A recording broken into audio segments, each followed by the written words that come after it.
Well, welcome everyone to this segment of Writing in Motion. Today I have Ashequka Lacey, who is releasing her book soon. It's a children's book called Jakobi and Me. I served with her as her publishing strategist to bring this book from beginning to end, and today we're going to spend just a few moments talking about the process. So again, welcome Ashequka. Can you just share with our audience about the book Jakobi and Me? And what really brought you to the place of wanting to write this children's book, as well as what are the ages you are targeting? So Jakobi and Me came to me, which Jakobi, my son, he's 1 year old now, but he was born with a rare form of dwarfism. He spent 7 months out of his year life in the hospital due to his small lungs. He needed extra assistance, being vent dependent. And the reason I wrote it was because Jakobi loves me and read too. Okay. And he's very, very engaged when you read. He looks at the pictures, he loves it. And the two most important people to me are my sons. So Amir is 10 and he is the narrator in the story. And he's explaining Jakobi's condition as well as letting people know, yes, he looks different, but he's just like every other baby. Yeah. So what's the targeted audience for this children's book so that our readers know and they can get a copy either for the library or the bookstore or their school, the elementary school or preschools? Can you share that with them? Yeah, my target audience honestly would probably be Amir is 10 and he's in the 4th grade. So the way when I wrote the book was either a child could read it to a sibling or a parent could read it to a sibling. Oh, that's great. So my objective was, okay, Amir can read this story to Jakobi. Jakobi's only 1 year old, but that's a target. Another child who has a vent that can be that small looking at a kid in a book that looks just like them. Oh, I love that. Versus, and then also on top of that, a parent reading to a child who's maybe 5 and they have a sibling who has a vent and a trach, even maybe a G-tube, and explaining to them, this is what your brother has and this is a way to understand it. I really simplify what a trach is and a G-tube. He has other things going on, but those two main things are his, that's his, like, he can't eat without it and he can't breathe without it. Okay, wow, thank you. So the process of publishing, where did you begin and how did you find me? Well, the process, honestly, I thought about that the other day. I came up with this idea like in July, and I was just talking to people and somebody recommended you to me, and I'm like, she was like, oh, Gail Dudley. I was like, Pastor Gail? And then it was just like, that right there was just, you know how things come full circle, so you just go with it. And I text you, and you were like, okay, that sounds good. And then that's when we ended up linking up and talking about everything, and you were like, okay, this is what you can do. And I stayed with it. You made sure I was accountable. Hey, did you do this? Are you doing this? I'm like, okay. I can't even slack if I want to. I remember you were like, have you typed it up? I'm like, I wrote it on paper. You like, okay, I need you to get the ball rolling. So, and that's what so many people miss this. And I want to share this. So many authors, they have an idea and they're ready to write a book and they're not thinking, they're just thinking about writing a manuscript. And it's like, but there's other pieces of the puzzle that you need to look at moving forward. Even to have your manuscript analysis, like a complete analysis of your manuscript. And that's where I'm checking the flow, checking if things are connecting, asking questions, making sure that you're turning in so many words a month or even a week in this case. In the case of a children's book, I was making sure once we identified your targeted audience, looking at it was both parents, teachers, physicians, child care providers, or children to their siblings. It was like, okay, that's a wide range. So now we got to look at it differently. What's the scope of that? So with that being said, do you think you could have done this on your own?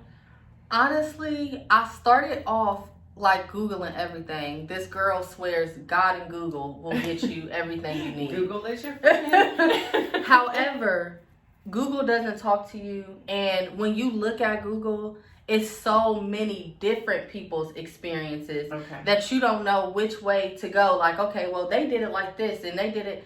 It's hard narrowing down a source that you honestly feel comfortable with. So for me, I don't think I could have. If I would have done it alone, I would probably still be in the process of getting everything done. I didn't know anything about the illustrating I found my own illustrator, Andres Flowers. And say that name again, so everyone, because I will say this, that the illustration is amazing in this book. So give her name again. Andres Flowers. She was amazing. And I didn't know like any of that editing. She was the one who referred people to me for editing. I had no idea. I'm like, I can proofread it. It's like, and I said no, 10 words on a page. Like, this is easy. And she guided me through all of that. So, and what's interesting, if I can just interrupt just a moment, she was looking at me, talking to me like I was just crazy because it was a children's book. But every book, regardless of what it is, needs a professional book editor. And a professional book editor is totally different than an everyday editor. I'm not discounting everyday editors. You need editors for copy. You need editors for content writing. You need editors for blog posts. You need editors for your website. You do need an editor, but there is a difference with a professional book editor. So she learned that, so I referred her to, I have only a list of 5 of the best editors, and she was referred to one of those. But remember, that was crazy. This process really has been an eye-opening process and fun. But a hurricane hit Florida. That's right. And the editors that were supposed to help couldn't because they were literally in a hurricane. So, I mean, it all, of course, worked out. But I personally don't think that if I would have done it myself, I would have still been on Google, like right now, today. Okay. So would you recommend someone I would recommend publishing strategist? I would recommend it at least. Because how long were we together when we first? Since September. And it's now January 2020. So September 2019 to January 2020. So, yeah, and I've learned a lot in those months, personally. I would recommend it. Okay. So, when will your book officially release? We're talking February 15th or so? I'm hoping. Okay. That's what I'm shooting for. Okay, so we're shooting for that. A few weeks. And then she doesn't know anything about this, but I'm going to say this to all of you in the audience. This book is so special and so needed that it's a children's book. The price is going to be $19.99, but I'm asking all of my followers, everyone who views this video, once this book is released, I'm asking you to not only purchase for $19.99, but to also sow a seed into the cause of this rare form, and give the whole name of what the rare form is. It's thanatophoric skeletal dysplasia.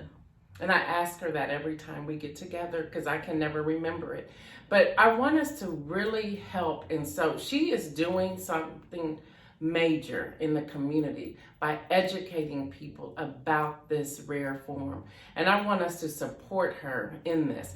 I love doing books such as this. I've only helped out with one fictional book. Most of my books are nonfiction that I work with people on, because I want to make sure it's making a difference in the lives of other people. So I am Gail Dudley. I want to thank you, Ashequka, for taking this time to interview with me. And if you want information on how you can hire me as your publishing strategist, and just to give you a little bit of what that looks like, I will analyze your manuscript. I will hold you accountable to make sure you have so many words in per week and or per month. I will coach you into publishing your book as a self-publisher. I will give you the best editors that are possible. Now, there is an investment that needs to be made from you, the author. Investment for me as a publishing strategist, investment to the editor, investment to the formatter, investment to the illustrator. It costs.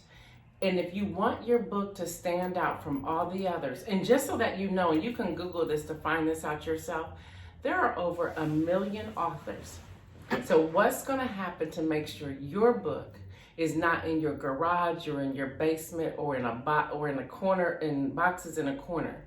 You want to be able to have a product that people are looking for and you have the answers. So until next time, thank you for joining us. I am Gail Dudley, your host of Writing in Motion. Be blessed.